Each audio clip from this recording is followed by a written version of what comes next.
My name is Lil Pinheiro. I'm from the Burnett County Prevention Coalition, and I will be your host for this Meth Town Hall meeting. Before we begin, I would ask that you silent your phones or put them on vibrate. And I would be remiss if I did not also mention that the restrooms are out the doors to the left by the gym, and you'll see them on your right. Tonight, we will have a unique opportunity to learn, ask questions, and discover how methamphetamine, one of the most destructive drugs available today, is affecting the communities we live in. Tonight would not have happened if not for the Wild About Education Foundation. They provided a grant to Restorative Justice, which brought over 20 groups together to make this evening happen. So, thank you to those many groups who worked collaboratively to organize this important meeting. Also, thank you to the Grantsburg schools for providing this venue for the meeting. The ultimate goal of this evening is to bring awareness and increase your knowledge about meth and its effects in Burnett and neighboring counties. While you listen, if you think of any questions, you will be able to raise your hand during the panel discussion section at the end. And we really want dialogue between panel members and the audience, so please do not be shy. And with that,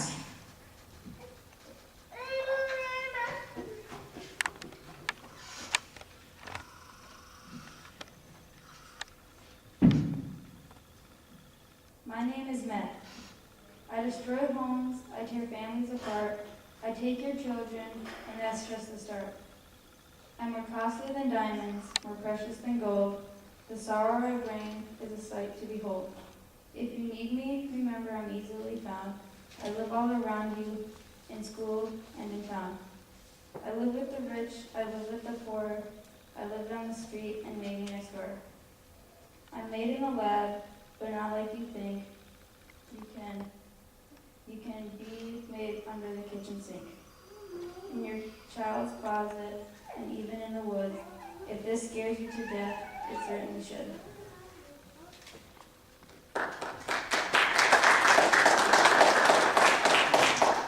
I have many names, but there's one you know best. I'm sure you've heard of me. My name is Crystal Meth. My power is awesome. Try me, you'll see. But if you do, you may never break free. Just try me once and I might let you go, but try me twice and I'll own your soul. When I possess you, you'll steal and you'll lie. You do what you have to just to get high. The crimes you'll commit for my narcotic charms will be worth the pleasure you'll feel in your arms.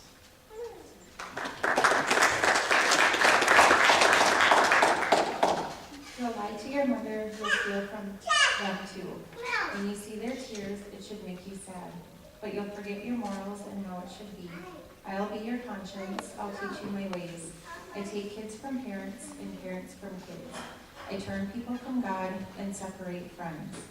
I'll take everything from you, your looks and your pride, and I'll be with you always, right by your side.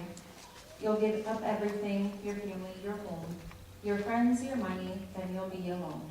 I'll take and I'll take till you have nothing more to give. When I'm finished with you, you'll be lucky to live. If you try me, be warned, this is no game. If given the chance, I'll drive you insane. I'll ravish your body, I'll control your mind. I'll own you completely, your soul will be mine. The nightmares I'll give you while lying in bed. The voices you'll hear from inside your head. The sweats, the shapes, the visions you'll see. I want you to know these are all gifts from me.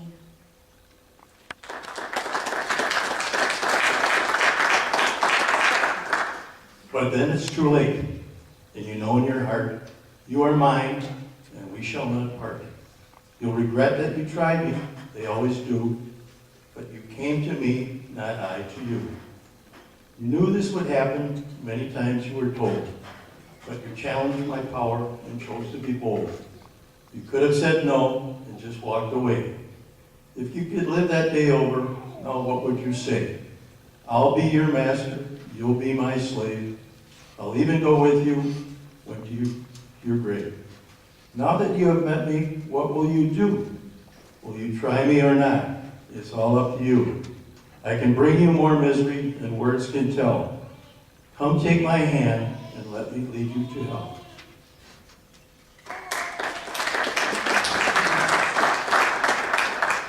Thank you to our volunteers. That is My Name is Meth.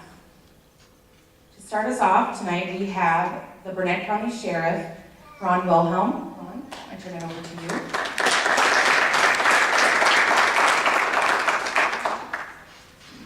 Thank you, Lo.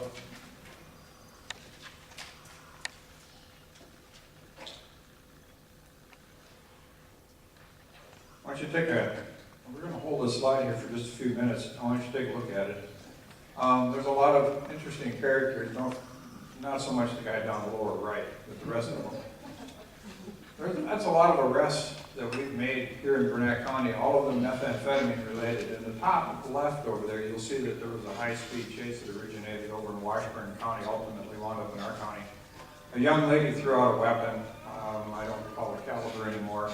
But anyway, she was involved in the methamphetamine world in Washburn County, but she also lived in our county, so ultimately she wound up over here. Maybe she lived in Washburn, I can't remember. It's right on the line anyway. That's irrelevant. The guy down, we have Mr. Bang down in the bottom. He's a gentleman that had a tremendous methamphetamine trafficking organization right here in this county. We knew he had made 2 trips back-to-back out to Los Angeles, him and another guy, and we tracked him. He made a substantial, when he came back on the 2nd trip, he made a huge drop right here in Grantsburg. And then we were tracking him up to the casino in Danbury, from there down to the Best Western in Siren, and then we were on his tail down into Polk County. And he made a stop right at the Unity School. There used to be a house there isn't anymore. They finally destroyed that home, raised it. It's just now green grass and nice trees. But he was taken down. I was involved in that whole deal along with virtually all of our officers along with Polk County. But he was taken down near the Balsam Lake. He was fully armed. He had every intention of encountering our law enforcement officers with a handgun that he had concealed in his belt. He had a young man in the back seat who was armed with a shotgun. And anyway, when our officers approached him with fully automatic weapons and pointed it in that direction, they decided that they didn't want to have lead poisoning that day, so they gave up. And the poor guy in the back seat, he had bowel problems when he saw all those guns pointing at him. But anyway, off to federal prison they went, and we've got some more that went to federal prison. We have one right up there, Grantsburg resident. He's gone to Fed prison, and so it's an issue. I've been in Burnett County with the Sheriff's Office here for 25 years, and since day one we've been dealing with methamphetamine. Tonight, coming in here at 5:30 tonight, our officers effected an arrest up in the northern, just north of Grantsburg here, on a young man that we have been tracking for several weeks now. He has been terrorizing Western Burnett County. He's stolen a variety of items, several vehicles. We recovered all of those vehicles. Anyway, we flushed him out. I should say we. When I say we, I'm talking about our team. They flushed him out. It started with a high-speed chase. One of our officers wrecked in his vehicle. Nobody got hurt. He was armed when he was taken down, and he is now in custody.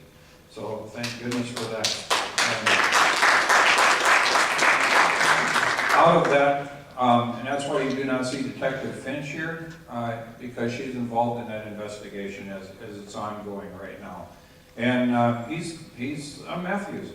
I mean, this is what they do. This is the life that they live. This is the lifestyle that they have chosen. And that's a choice that he's made. He's been doing it as long as I've known him. I've known him better than 20 years, and he's been involved in that world ever since. And there's no way out for this guy. But anyway, that's his choice, and so it's a matter of choices. But anyway, that's our wall, and we could put a lot more out there. But anyway, that's just a good taste of some of the things that we've done here. Total meth arrests for 2015. I'm going to flip my little page here. You can see that 2015 is up an increase of 48% from 2014, and in 2015, 400.75 grams seized, and that's an increase of 1,363% from 2014. So we have been making some progress. I can say that we're only scratching the surface. That's one of the reasons why I've been promoting and pushing and begging and pleading for our narcotics dog. We've had many times where we've needed to have a dog come in on search warrants, traffic stops, this type of stuff. That's a tool we desperately need, and I know once we get that, those numbers are going to be going up. It's something that we need, desperately need, and we can't depend on our counties, our neighboring counties or police departments to provide that service. We requested them several times, and most of the time they're unavailable for whatever reason, so it is a desperate need in our county. But we have made some progress. Methamphetamine is a synthetic stimulant. It's made from a variety of chemicals. Just because of its composition, I call it the devil's drug. There's just a ton of stuff that goes into it, your ephedrins, red devil lye, all kinds of stuff. Just any kind of chemical that you can, also chemicals that you buy at any local hardware store. And in that concoction, they put it together. At one time, Burnett County was like number 1, number 2 in the state for methamphetamine labs. We always jumped back and forth between us and Polk. It was just a question of who had the best informants and whatever. And that's just the way that it went. What is happening now is the methamphetamine, back in those days, it was very crude and it was very, very harmful. All of it's still extremely harmful. More so than you had your lyes and all these other chemicals.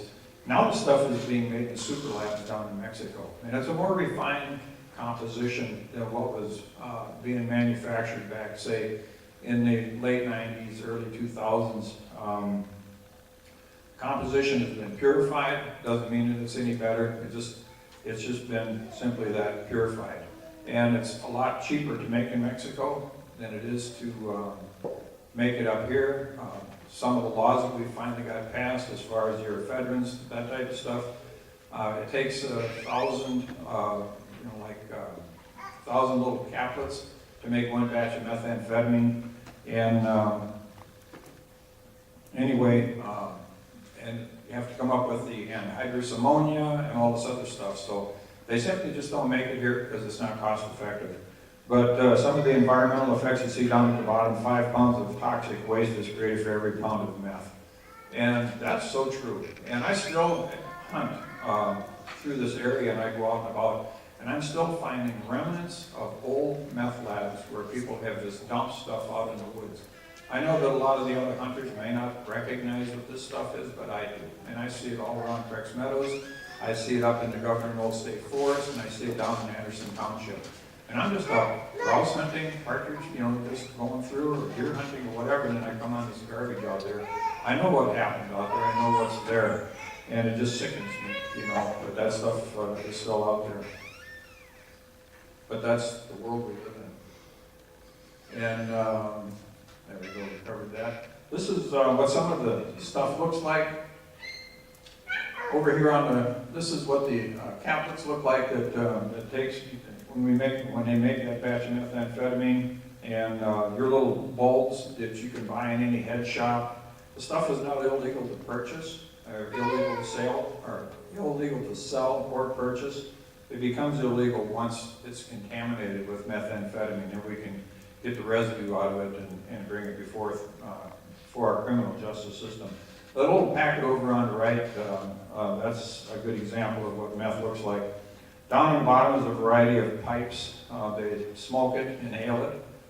Same thing with the light bulb, and then there's syringes. When they really get into it, that's when they're shooting up. And if you go give blood, I know every time I go give blood, they always want to look at my arms to see if I'm shooting. And, but I'm not. But anyway, at least they haven't found it. But anyway, I mean, there's just butane lighters, they use that stuff. Aluminum foil, they cook that stuff on aluminum foil and inhale it. So there's a variety of ways that they consume this nasty drug. Here's more examples of it. The snorting tubes. We find this stuff all the time. We go into homes on search warrants, And it's just a hazmat site when we go into these places. We got to be so careful. You know, it goes in conjunction with heroin.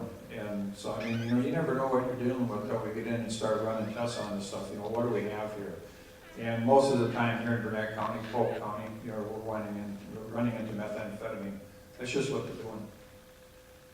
Here's some of the costs, and of course, this is just depends on what the market is. It's like gasoline, and you know, it may be really high today, and then if there's a big influx of stuff coming in, then the price is going to drop. It's supply and demand. But that's a good ballpark, kind of what we're looking at. Half gram, $50, and then you get on down to your 8 balls, which is 3.5 grams. And we used to find quite a bit of 8 balls. That was a common way these people would traffic that stuff, because then they can cut the stuff down, and then they make a pretty good little profit off that. And 14 gram, half is up down on the bottom. Then it comes in a variety of quantities. Mr. Bang, when he was going out to California and bringing that stuff back, he was bringing it back in pounds. So, you know, so you got a lot different as far as what they're doing. This is kind of this is a good example of, I was just down in Texas just this past week. Texas is one of the areas where this stuff comes in readily across that border down there. I was talking to some of the troopers down there, and a couple of HPD officers, Houston Police Department officers, and I was asking them, you know, what's going on as far as your drug trafficking, you know, what your enforcement, and they said that the governor of Texas has taken a very proactive approach down there, because the rest of the country right now is, the border is becoming very, very lax, but the governor of Texas has moved just a lot of his troopers from around the state down there to supplement the Border Patrol. And the state of Texas is very serious about this enforcement. The Border Patrol may have been ordered to back off, but the governor of Texas has not submitted that order to his troops. He's told these guys to get busy. And that's exactly what they're doing down there. Does that stop it? No, it does not. They're still finding ways to bring it back. When I was in Houston last Friday, and I left downtown Houston around 10:30, 11 o'clock, and I was heading north on Interstate 45, and I was up north of Huntsville. That's where the state prison is. I didn't see that express lane they have at that prison, but nonetheless, that's another topic. But I got north of Huntsville, probably 15 miles, and I noticed a couple trooper cars up there on the side with their lights flashing, and they were doing an interdiction stop right there on Interstate 45 between Dallas and Houston as I was driving by. I don't think that the motoring public understood what was going on, but just by their behavior and what was going on out there, and the narcotics doctor was around the vehicle, I knew exactly what was happening there. But anyway, that's just one pipeline. The main pipeline, what we're seeing out of Mexico, is coming up out of California, Arizona, and because it's such an open border over that way. And so this stuff is coming in by the truckloads, and they're bringing it in every which way they possibly can. The meth that we're finding, we've even had some that's been stamped with the cartel stamp on it. So that's how powerful the cartel is down there. But this stuff is coming out of Mexico into Arizona, California. It's coming either across Interstate 10, I-40, across not so much I-70 because there's a lot of enforcement on that. You got the Rockies, so that, it's a tough way to get it across. But the stuff that we're seeing comes out of California, up into Seattle, Portland, and then it's coming across Interstate 80 and across Interstate 90, goes into Minneapolis, St. Paul, Chicago, Duluth, Superior. They're also using the secondary roads up there. I'm talking like US 2, some of those highways are bringing it across. North Dakota Highway Patrol has made a lot of interdiction stops. Montana's, South Dakota Highway Patrol, those guys have been working very, very hard. And I get the reports on that quite often. So they're making stops. And I question that. Okay, so they're making this stop. How much got by? How much made it through? When I was driving out of Houston looking at the traffic on Interstate 45, which is 3 lanes, it started out of Houston at 6 lanes and it narrowed down to 3. And 75 miles an hour going up and wall-to-wall traffic. And I'm thinking, how many of my fellow motorists right around me are transporting methamphetamine that's eventually going to wind up in Burnett County? You never know this. But you look at these cars, it's just a ton of vehicles, and it's very easy for these smugglers to get it across. So anyway, that's kind of the way it's getting here. That's the way we've been able to track it. And So it's real, it's here, it's coming in daily. We have some operators we know about, and we're working on those. And but they're bringing it right here and poisoning our neighborhood. And Health and Human Services can discuss that a little further on with what the effects that they're having. This map right here shows some of the arrests that we've had, some of the cases. You see Burnett County in 2000, whatever, I think it's 13, 14, and 15. And in Polk County, all the greens is methamphetamine. That's the heavy thing. You'll see it's the border counties. This stuff really started out west and is working east. And the farther east you go in our county or in the state, you'll see that the white ones, they're not dealing with meth. That stuff's all heroin over there, especially down in the southern end of the state. They got a heroin epidemic going on. You know, we have some heroin, but nothing like what they have down there. But we're still plagued with the meth. You see Wisconsin 29 runs across over through Marathon, big methamphetamine distribution center in Wausau that brings it on up to Lincoln. And then, of course, it gets over into Brown County and over in the Green Bay area. So that's what's going on in our state, and that's going on right now as we speak. So anyway, I believe that maybe the end of me here. Thank you very much. Darren, you're up.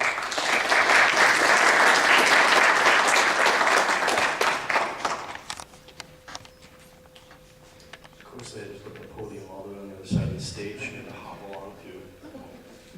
My name is Darren Cox, and I'm with Anchor Bay Counseling, and we're going to look at the who, the why, and the what are the implications behind methamphetamine use.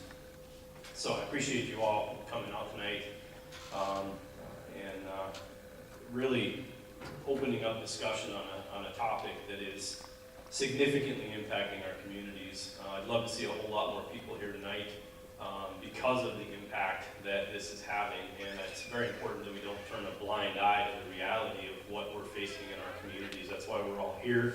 That's why we've all, become a passionate part of this process. So I read a quote that meth is an equal opportunity destroyer. And I think that it's very important to understand that meth is not just impacting those in a lower socioeconomic class, those who are in poverty, those who lack education.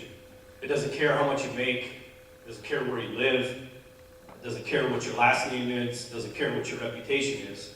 Meth has the potential to impact anyone, anywhere, at any time. And if you don't think so, then you're fooling yourself. Now, drugs of abuse and methamphetamine is no different, are a reflection of two things: opportunity and availability.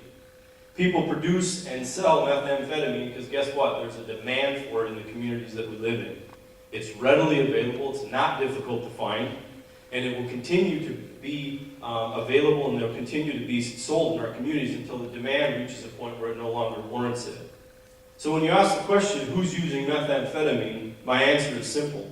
Your neighbor, your kids, your husband, your wife, your coworker, your classmates.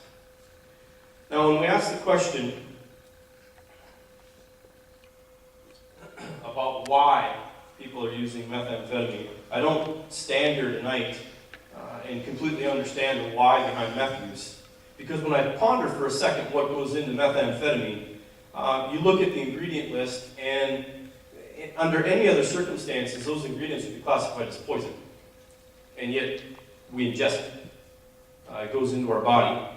And it's not like folks selling methamphetamine put a list on the back that tells you, what chemicals were used to make it. Like you can, go to the grocery store and see, yellow dye number 7 on the back of a package of Twinkies.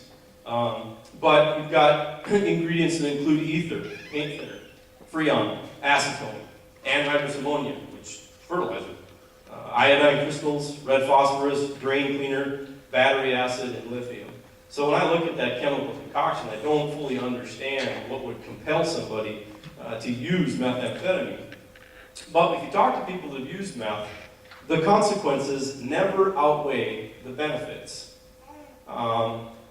And that's why they start using it in the first place. So fundamentally, this is an issue of education. We need to increase awareness as to what are the implications. We need to increase awareness at a younger age in our communities with kids. Fortunately, there's prevention programs that are doing that, but that's really where we needed to start this discussion. But when we talk about the high that methamphetamine produces, it produces a rush like no other. I watched a documentary on a young woman from Montana who took a needle, shot herself up in the neck with meth, and said, "I feel better right now than any sober person has ever felt." Meth causes the pleasure centers of the brain to overload the circuits, and it produces a sensation like no other. You bring the pleasure centers of the brain to levels they were never intended to get to. It creates a sense of euphoria. Now, when we define euphoria, we're talking about an intense state of happiness and self-confidence. A meth addict will say, take the best feeling that you've ever had, times 1,000, and that's what it's like to be on methamphetamine. There's a sense of power, of feeling invincible, better able to focus, with a nice added benefit of a decreased appetite and weight loss. You can see how this would target some of our young people with those promises. Take someone who may be shy, not outgoing, may struggle with self-esteem, and you've got a recipe for methamphetamine use. It also lowers inhibitions and increases sexual activity. There's a very strong connection between sexuality and meth use.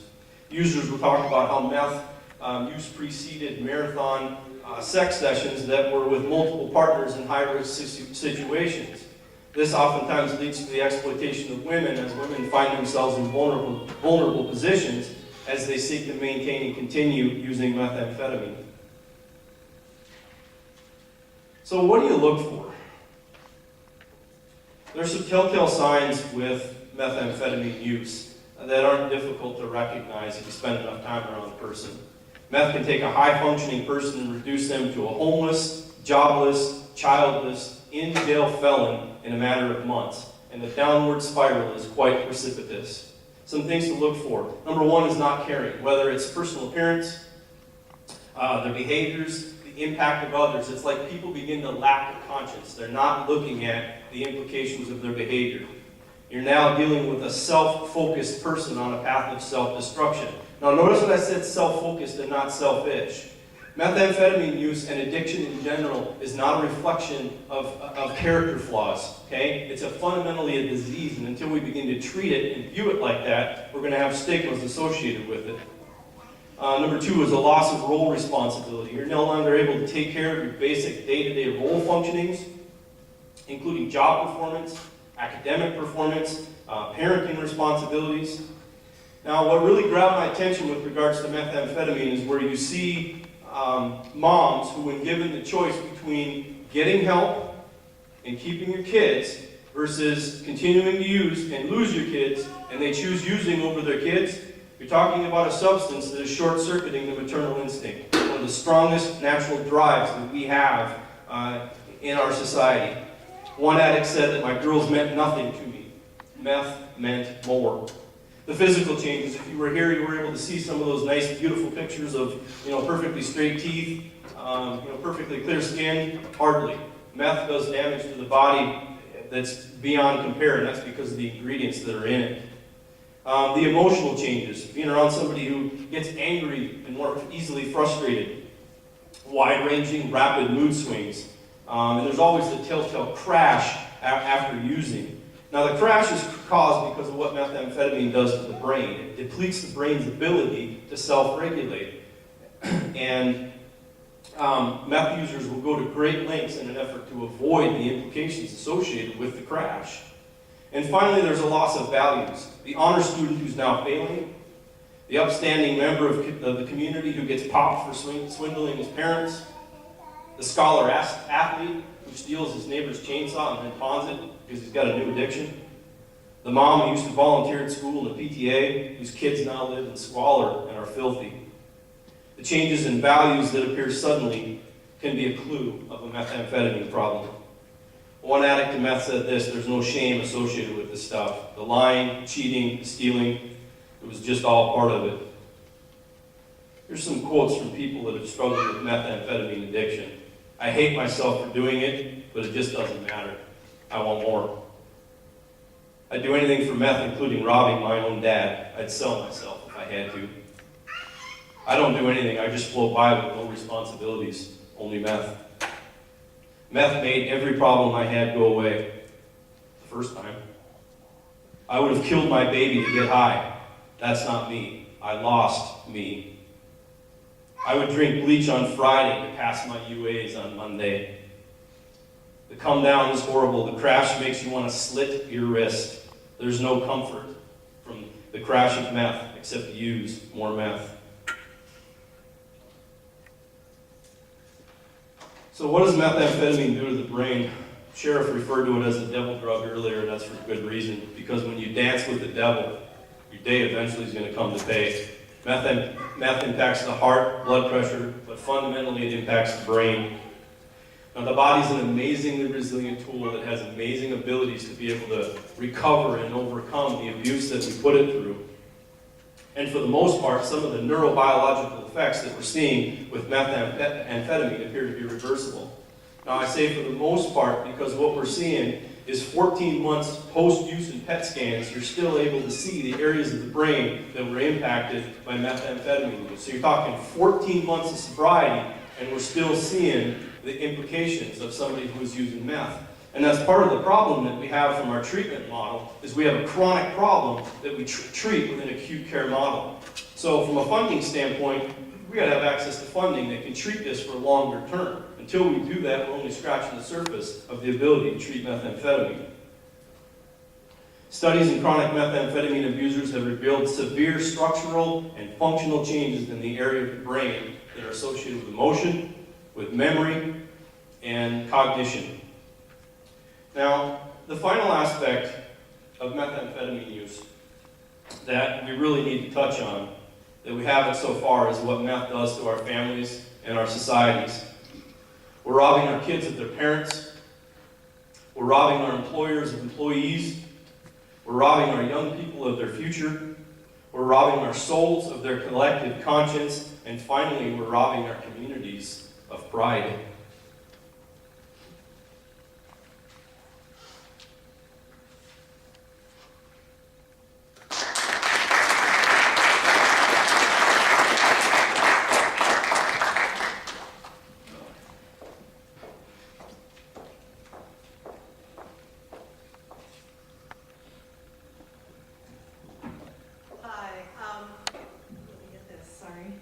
My name is Catherine Peterson. I'm the Director of Health and Human Services in Burnett County. And as Darren talked about, I'm here to talk about the impact of meth on children and families in this community. Methamphetamine continues to increase rapidly in our community, and this has resulted in a significant increase in the number of people seeking treatment and services, as well as an increase in the number of child abuse and neglect reports concerning parents using meth. Meth can impact children in many ways. When parents and caretakers use meth, children are often neglected. In 2015, over 46% of the referrals that came into the Children and Families Unit were for neglect. And when we get referrals on neglect, many of those referrals are for some type of drug involvement. And that amounted to over 215 children that were impacted in the community in 2015. And so far in 2016, 35% of the open cases that we have for child protection, for ongoing child protection, have meth involved in the family. Children are exposed to meth when parents or others in the home are using. And the typical pattern of meth use is binging and crashing. So the effects of meth, because of that, caretakers have periods of increased activity, hypersexual behavior, anxiety, panic attacks, psychosis, irritability, paranoia, all of this going on while the children are in the home, and then they crash, and they can sleep for extended periods of time. So when a parent is using, the risk of neglect to the children increases significantly. The most common method of using meth is smoking. So the other issue that happens if when children are present and meth is being used and the smoke is in the environment, the children can inhale the meth smoke, they can ingest meth residue on food or objects that they put in their mouth.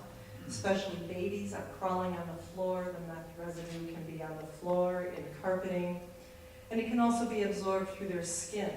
We've actually had children who have tested positive with hair follicle testing, that they're absorbing the meth that's being used in the home.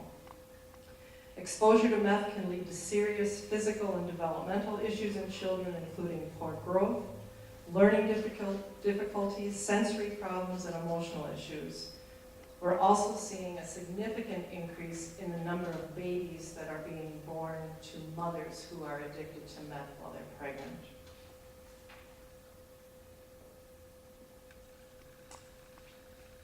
This slide is going to show you our CPS referrals since 2009. This is pretty impactful for us because you can see for 2009, 10, and 11, we stayed pretty flat. 129, 130, 129. That was about the average of the number of referrals we were seeing coming into the department. Starting in 2012, going all the way up to 255, 304 by 2013. 2015, we had 462 referrals to the Children and Families Unit. Now, this isn't all specific to just meth, but this is showing what the impact of the increase in drug use is doing to the community, to our families, and why these referrals are skyrocketing. So we talk a lot about what it's costing. Well, just going back to the chart, 2016 is on track to be at the same numbers, if not higher. So we're not going down in 2016. So in addition to the significant cost to human life, meth use in this community is having a significant financial impact. As you saw on the earlier slide, the first slide that was out there, residential placements for substance abuse treatment has increased 300% so far in 2016 versus the same period of time for 2015. So in 2015, our department paid AODA treatment costs about $34,000. The average residential cost was about $15,000. That was 2015. So our placements have increased 300% so far in 2016. We haven't even begun to calculate what the cost is going to be, because it's going to be a significant impact on our budget. We also know that short-term 21-day and 28-day treatment programs are not effective. Darren touched on that when he talked about what the impact on the brain is, and for how many months after people stop using it is still showing an impact on their brain. Yet we're routinely paying for a 21 or 28-day program, and a 28-day program can cost over $6,000, and yet we know that is not nearly enough time to address the issue of how to help someone with meth addiction. All these costs are adding up to the cost to the taxpayer. Agencies are seeing an increase in needed personnel to address the demands. We alone have had to increase our social work staff to address the increase in the referrals. And law enforcement and healthcare settings are also being impacted by this. For Burnett County Health and Human Services, the total tax levy for 2016 is over $1.3 million, and our annual budget is up over close to $4 million, and much of that is spent on personnel. And if we continue to see these kinds of numbers, our staff can't keep up with the caseloads, and so our personnel costs continue.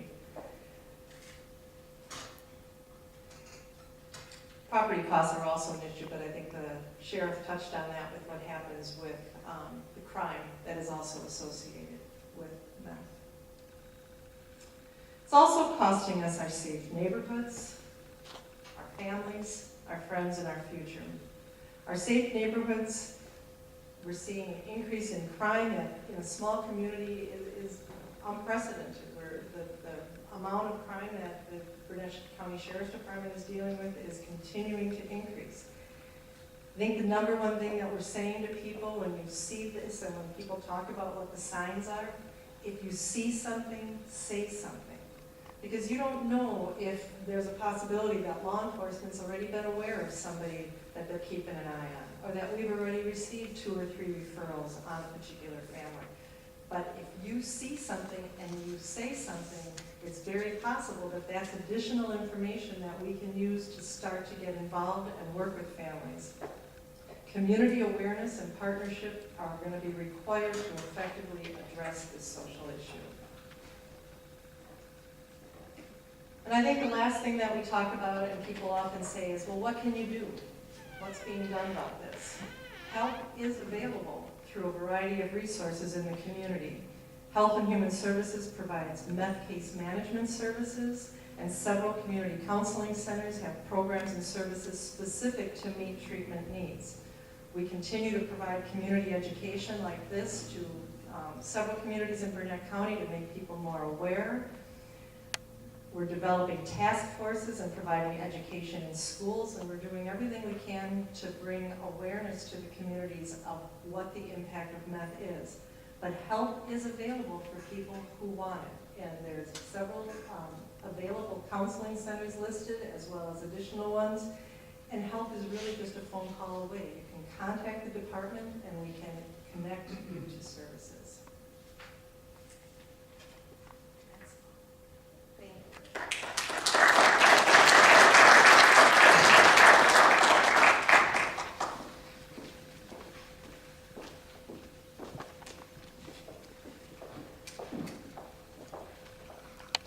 My name is Jody Reed, and I'm the health officer for Burnett County Public Health.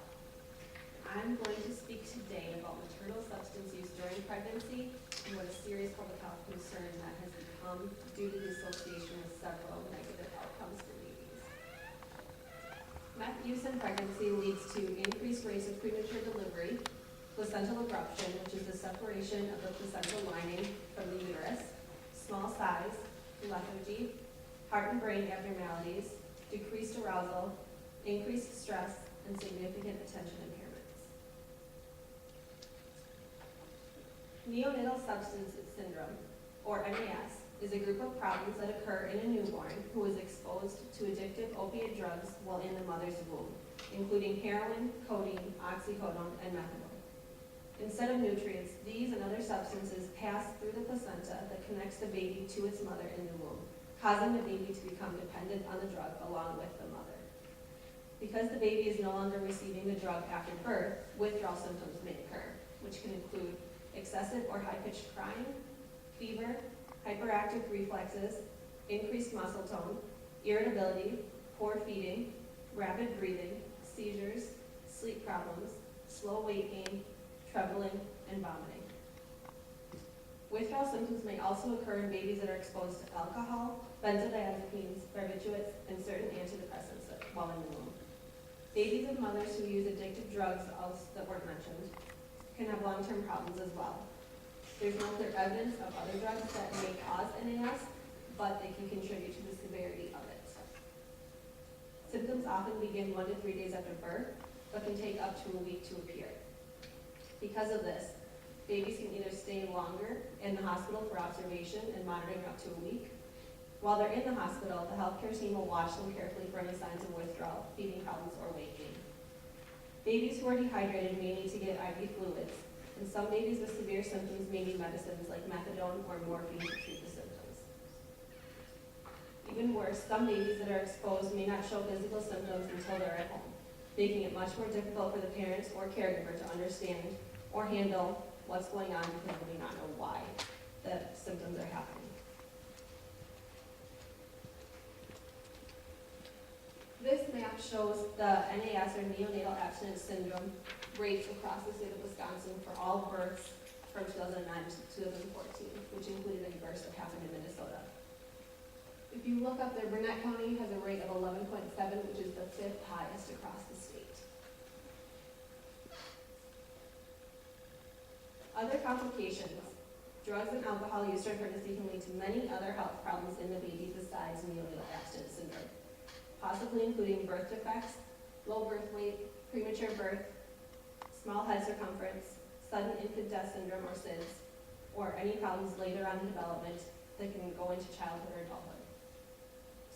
I read one study that showed children exposed to meth show more externalizing and ADHD problems at age 5, and are more emotionally reactive and anxious or depressed, or both, at ages 3 and 5. Although pregnant women may be reluctant to report substance use because of social stigma or fear of losing custody of their children, They should be aware that seeking help as early as possible not only improves the physical health of the mother and baby, but also minimizes the potential impact on the child's physical and emotional growth and development throughout their lifespan.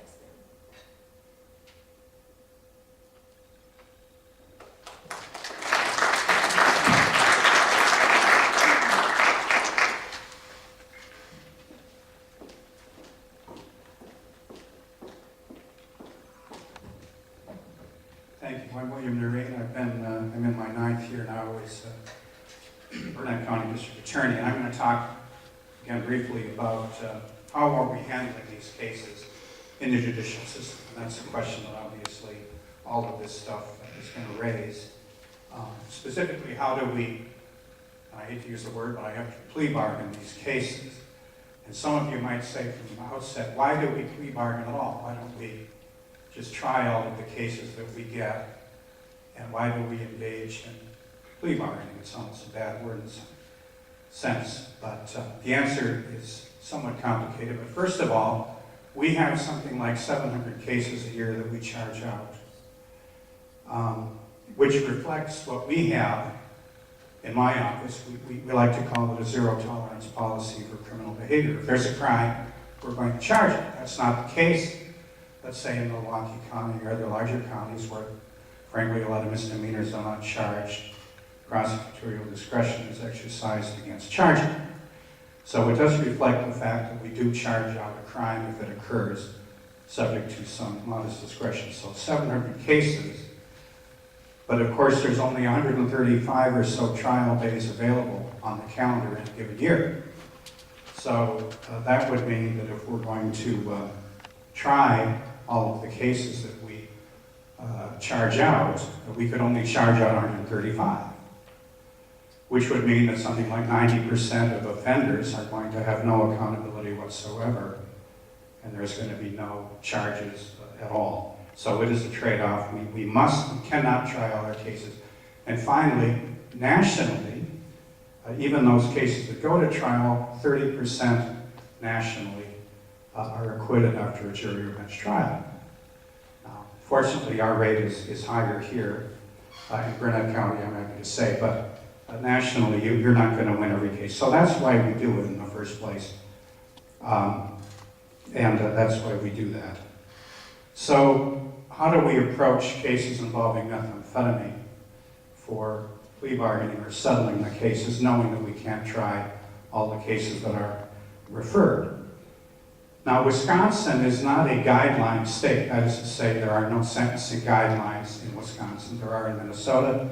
There are in the federal system. We don't have them here. So every prosecutor is sort of on their own in terms of how they fashion pleas. And my goal in these guidelines is to not so much to achieve perfect justice in every case, but to treat similarly situated persons the same, more or less. I'll get to the more or less in a second. And treat differently situated persons differently, so that we're not, we're being fair, if you will, across the board. That is not to say the sentence that we end up with is perfect, but at least we're going to be treating people across the board based on their circumstances, their history, their character, the gravity of the offense, and so forth. And we're going to treat them fairly across the board. That's my goal with these guidelines. So these are strictly my own. I mean, when I say more or less the same of similarly situated people, there is, of course, a subjective element in fashioning a sentence or a plea. There is a human element to it. It may be a gut feeling or something, or meet with someone, you find out more about them, and you might deviate from your own strictures. So it is not a hard and fast situation in terms of doing that. These really, by the way, should not be called sentencing guidelines. They're really plea guidelines because obviously I'm sure the judge will remind you that sentencing is up to the court ultimately, not to the prosecution. But in any event, what I have, and if I can flick here, so this is what I've come up with, and it lists several factors that we would include. The first category is the amount of meth that we have in a given person. Other factors are their children present and so forth. It's their drug house indications. Is it a strong case? Classically, plea bargaining turns on the strength of the case. That's why you bargain. You might lose.